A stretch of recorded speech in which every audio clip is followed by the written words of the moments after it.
প্রধান বিরোধী দল হিসেবে এখনো পর্যন্ত বিধানসভায় মান্যতা পেয়েছেন। আপনাদের দলের মধ্যে শুধু আপনাদের দল না, আরও অন্যান্য দলগুলো রয়েছে, সেক্ষেত্রে আপনাদের যে ফ্র্যাকশন আছে তারাও রয়েছে, তারাও কি সুযোগ পাবেন? আমরা এটা আমি ব্যক্তিগতভাবে কোনো কমেন্ট করতে পারবো না। আমাদের যারা কালেকটিভ আছেন সেই কালেকটিভ বসে আমরা সিদ্ধান্ত করব। সিদ্ধান্ত নেওয়ার পর ডেফিনেটলি আপনারাও জানতে পারবেন। দাদা, আমরা দেখেছি যে বিরোধী দল যখন তাদেরকে বলতে দেওয়া হয়নি, বারবার বাইরে অ্যালিগেশন হয়েছে। একদিন ইভেন এখানে আম্বেদকর মূর্তির পাদদেশে দিনের পর দিন বিরোধী বিধায়করা বলতে দেখেছে।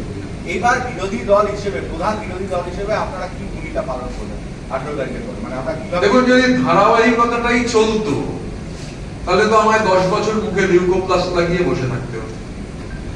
যদি আমি ধারাবাহিকতার কথাই ধরি, যদি প্রেসিডেন্ট ধরে নি, কারণ আমিও তো শুনেছিলাম এই কথাটা যে 10 বছর লিউকোপ্লাস লাগিয়ে রাখবে। তো 10 বছর লিউকোপ্লাস লাগানোটা সংসদীয় গণতন্ত্রের জন্য স্বাস্থ্যকর নয়।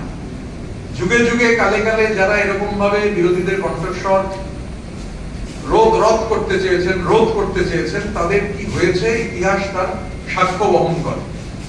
বিধানসভায় বিরোধীকে বলতে না দেওয়ার ফলাফল ভালো হয় না। এখানে যখন প্রোটেম স্পিকার শপথ গ্রহণ হয় বা স্পিকার নির্বাচন হয়, তখন শাসক তারা বলেছিলেন যে 50% সময়, 50% সময় বিরোধীদের বলতে দেওয়া হবে। আজকে ওভারঅল টাইম ডিস্ট্রিবিউশন হয়েছে। এরপর যখন টাইম ডিস্ট্রিবিউশন হবে যে গভর্নমেন্ট কতটা বলছেন আর বিরোধীরা কতটা বলছেন, তখন এটা ক্লিয়ার হয়ে যাবে। তখন যদি দেখা যায় যে শাসক তার যে কথা তিনি বলেছেন হাউসে, আমরা আশা করব শাসক সেই কথা রাখবেন। সুতরাং সেই টাইম ডিস্ট্রিবিউশন হওয়ার পর তবে আমরা আশা করছি যে বিরোধীরা বলতে পারবেন।